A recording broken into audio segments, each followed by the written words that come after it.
porque a regra estabelece um posicionamento para determinada situação em concreto. E o princípio ele dá uma margem de abstração. E aí não é interessante. Você vai ver na prática que isso acontece. Então, regras são diferentes de princípios. Compreendeu? Beleza? Maravilha. Eu vou apagar agora. E aí você anota aí. Não sai ainda não, viu? Não toma água ainda não. Espera um pouquinho. Regras são diferentes de princípios. Maravilha.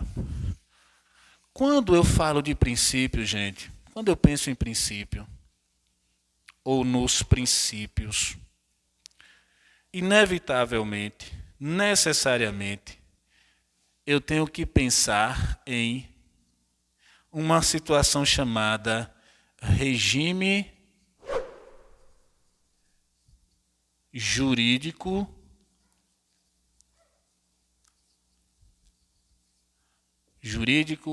administrativo.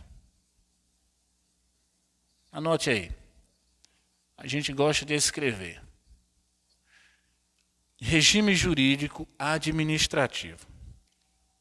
Queridos, quero acreditar que você já saiba, mas nunca é demais relembrar que diferente do Código Penal, diferente do Código Civil, diferente da Constituição Federal, diferente do Código de Processo Civil, diferente de tantos outros códigos que nós conhecemos, o direito administrativo não tem um código.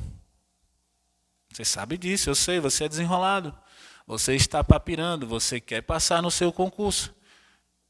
O direito administrativo não tem um código para ele. Não tem. Ele se vale de leis, de normas, de regramentos esparsos, para daí dar sustentação à sua estrutura. Vamos pensar assim. Mas não existe um código. Então, quando eu penso regime jurídico administrativo, eu vou pensar que eu estou me referindo a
o agente público, ele não pode atuar, e você deve saber disso, de forma que condiga à sua vontade.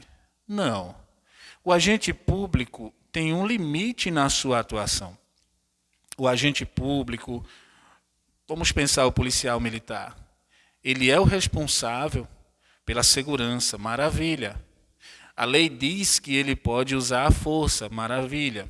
Mas essa mesma lei diz que ele deve usar a força proporcional. A lei não diz que ele deva usar a força desmedida. A força excessiva, como você bem sabe, trará implicações à conduta desse agente público, porque ele está dentro de um contexto, de um regramento, limita a condição dele, a atuação dele. E aí você precisa estar atento a isso. Quando a gente pensa num regime jurídico, eu vou pensar numa condição de existência onde as normas ali estabelecidas vão limitar, mas ao mesmo tempo vão estabelecer prerrogativas para os indivíduos, para os agentes que representarão o Estado, por exemplo, mas sempre pensando no interesse público. Sempre pensando no interesse público. E aí é importante você estar atento a isso. Regime jurídico administrativo, conjunto harmônico que define a lógica de atuação do ente público. Se baseia nas limitações e prerrogativas em face do interesse público. Beleza? Você anotou isso aí? Show de bola. Maravilha. Pode perguntar daí, vá. Manda pergunta aqui que a gente vai estar interagindo com você. Não sei trabalhar numa sala de aula calada, viu, gente? Nossa, é bom quando tem aquela zoada, aquela bagunça, a muvuca.